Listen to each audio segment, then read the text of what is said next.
Since the very first days of history, human beings have carried with them an extraordinary trait: learning. If we try to picture it, the human mind is like a treasure chest of secrets, a chest filled with knowledge and experiences, yet at the same time, crowded with question marks that still have no answers. These very question marks are what make the mind restless, pushing us to search, to use the tools at our disposal. And each time we find an answer, we store it like a new treasure inside that mental chest. This endless effort to turn questions into knowledge is what we call research. Interestingly, the starting point of every research is always a simple question. A question that sometimes sparks in the mind like a sudden flash of light. Such a question can arise from many different places. Sometimes it begins with observing a new phenomenon, like when deep in an ecosystem, an unfamiliar creature is spotted and the mind instantly asks, "What is this?" Sometimes it comes from ambiguity and uncertainty, like a psychologist noticing that people under severe stress suffer from sleep problems, but not knowing whether stress is the main cause or if other factors such as environment or health are involved. Sometimes it is born out of contradictions in information. When two studies on the same drug produce completely different results, the researcher is compelled to step back in and clarify the truth. At other times, it springs from everyday experiences, like a teacher who sees students struggling with math and decides to examine teaching methods more closely. And often, it arises from a need for improvement, like a company realizing customers are unhappy with the taste of a product and launching research into consumer preferences to enhance quality. So we can say that research is always born from a question that may come from discovering something new, from contradictions or uncertainty, from daily experiences, or from the drive to make things better. And it is precisely these questions that fuel science and knowledge, those small sparks that in the end have the power to transform the world. Research always begins with a question, and every question, sooner or later, leads to a result. When several similar results on a shared topic come together, something is formed that we call evidence. Evidence is like bricks stacked one upon another to build a solid wall. A wall that either confirms a scientific subject or at least makes it more trustworthy. But we must remember, no single study can ever reject a subject with absolute certainty. That is why, in scientific contexts, it is better to use the term non-acceptance rather than rejection. The main purpose of research is to use its results to improve situations. Scientific inquiry is not just a mental exercise. Its true value lies in the fact that we can benefit from its outcomes, both individually and collectively. Yet the critical question remains: how much can we trust the evidence? This very question has led scientists to classify evidence based on its reliability and quality, organizing it into a framework known as the hierarchy of evidence. This hierarchy acts like a roadmap, showing which evidence is stronger and which requires more caution. Within this classification, all formal studies, whether published or unpublished, are included, provided they have been conducted by a scientific researcher. The hierarchy consists of 8 levels, starting from the highest degree of reliability and moving downwards. Guidelines, books, review papers, original research studies, research reports, conference papers, theses and dissertations, and finally, online sources and websites. Each of these sources carries its own unique story.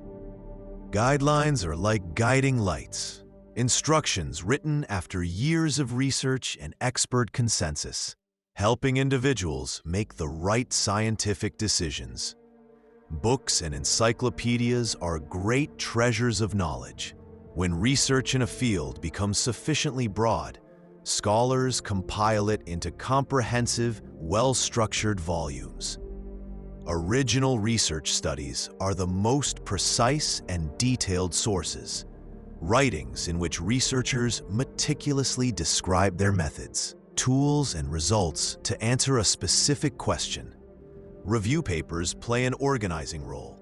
They bring together multiple research studies and provide an overall picture of the state of knowledge in a field.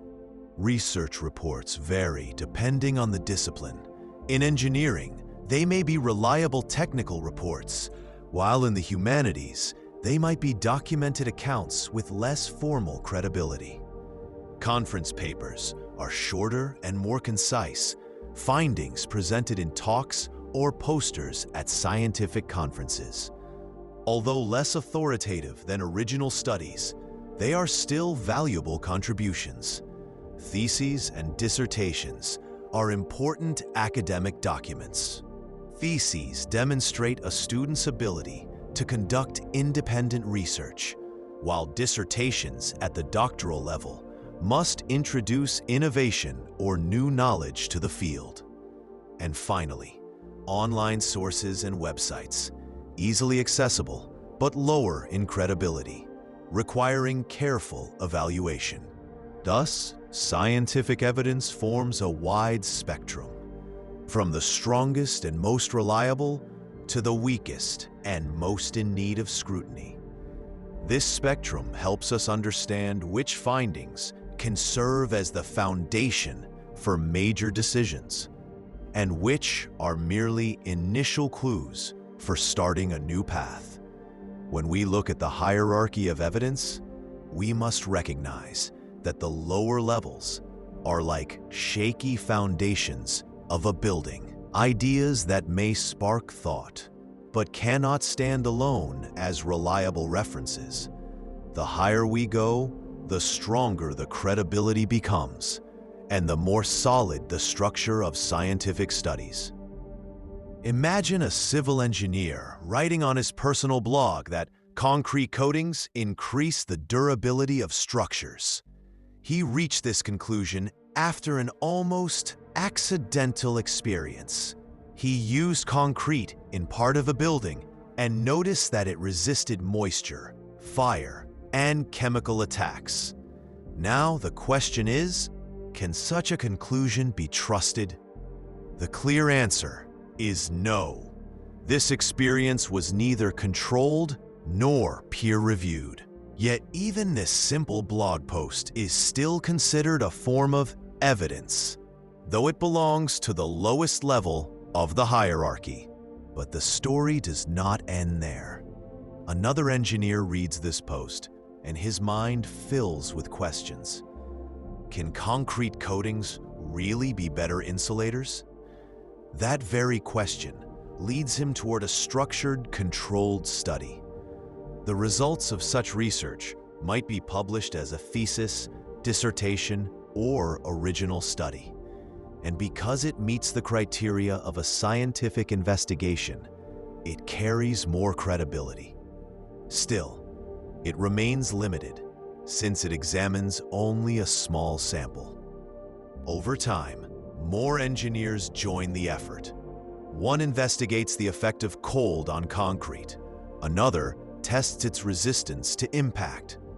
Studies expand. Data accumulates. Eventually, a group of researchers decides to gather all these findings and publish them as a review paper. This step makes a topic like concrete insulation more reliable and trustworthy, and it may even evolve into a book or be taught as a university course. Finally, when a scientific subject grows both horizontally, in terms of the variety and volume of studies, and vertically, in terms of years of continuous research, it reaches the highest level of evidence: guidelines. These are the standards that leave no room for debate. For example, the use of concrete insulation after years of study has become a requirement, a recognized quality that no longer demands deep investigation. Even ordinary people, without extensive study, can trust it and apply it in everyday life. This journey, from a simple blog post to a global standard, shows how science evolves, from small, undocumented sparks to solid, reliable evidence. And this process is nearly the same across all fields of knowledge, a path that begins with a question and leads to knowledge capable of changing the world. When we follow the path of science, we see that evidence and scientific sources each have their own place, ranging from informal, low-credibility writings to guidelines that have become global standards.